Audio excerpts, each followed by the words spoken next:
அஸ்ஸலாமு அலைக்கும். Welcome to my channel.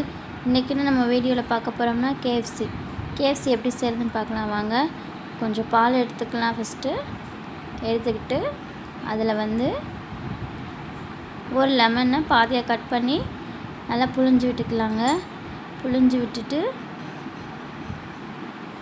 அந்த பால் தெரியறதுக்காண்டி நல்லா மிக்சிங் கொடுக்கணுங்க.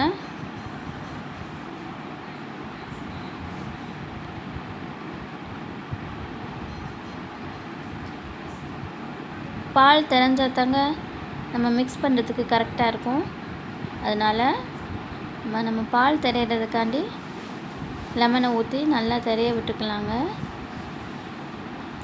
தெரிஞ்சதும் அதை தனியாக எடுத்து வச்சுட்டு 1 கிலோ கறி எடுத்துருக்கேங்க. நல்லா கழுவி ஃப்ரெஷ்ஷான கறியை வச்சு எடுத்து வச்சுருக்கேங்க. அதில் 2 ஸ்பூன் அளவுக்கு மிளகாய்த்தூள் போடுறேன். உங்களுக்கு எவ்வளோ தேவையோ நீங்கள் போட்டுக்கலாம். அதே மாதிரி கொஞ்சம் சிறிதளவு உப்பும் சேர்த்துருக்கேன். உங்களுக்கு எவ்வளோ தேவையோ நீங்கள் அதுக்கேற்ப நீங்களும் சேர்த்துக்கலாங்க. அதுக்கப்புறம் கொஞ்சம் இஞ்சி சிறிதளவு சேர்த்துருக்கேங்க. அதுக்கப்புறம் பூண்டு இஞ்சியை விட கொஞ்சம் கூடுதலாக இருக்கணுங்க.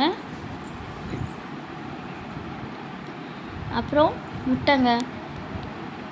முட்டை சிக்கன் சாஃப்ட்னஸ்க்காண்டி சேர்க்குறோம். நான் 2 முட்டை சேர்த்துருக்கேங்க.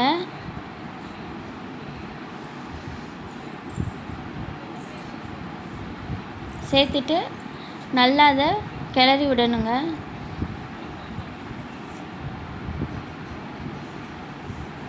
கிளறி விட்டுட்டு இப்போ நம்ம பால் தெரிஞ்சிருந்துச்சுல அதில் இந்த சிக்கனை சேர்த்து நல்லா ஊற வச்சிடலாங்க. ஃப்ரிட்ஜில் 3 மணி நேரம் ஊற வச்சிடலாம்.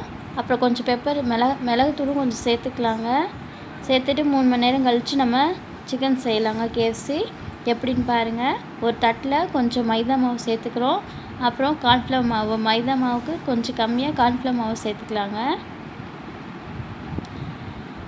சேர்த்துக்கிட்டு அதோட நமக்கு தேவையான அளவு மிளகாய்த்தூள் சிறிதளவு அதே சேர்த்துக்கலாங்க.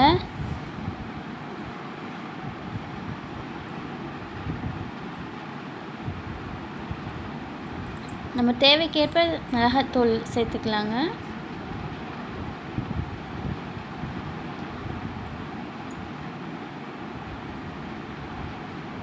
அதுக்கப்புறம் சிறிதளவு கொஞ்சம் உப்பும் நமக்கு தேவைக்கேற்ப சேர்த்துக்கலாங்க. அதுக்கப்புறம் இதோட கொஞ்சம் மிளகுத்தூளும் சேர்த்துக்கலாங்க. அதோட சேர்த்துக்கிட்டு 3ஐயும் நல்லா மிக்ஸ் பண்ணிக்கலாம். மிக்ஸ் பண்ணிவிட்டு சிக்கன் செய்கிறதுக்கு அடுப்பு பற்ற வச்சு கடாயில் எண்ணெயை ஊற்றி சூடு ஏற்றிக்கலாங்க. சூடு ஏற்றினோடனே அதை மைதா மாவு பரட்டி வச்சுருக்கோம்ல அதில் போட்டு தண்ணியில் லேசாக கழுவிட்டு திரும்பி அதில் போட்டு எடுத்து கடாயில் போட்டு எடுத்துடலாங்க.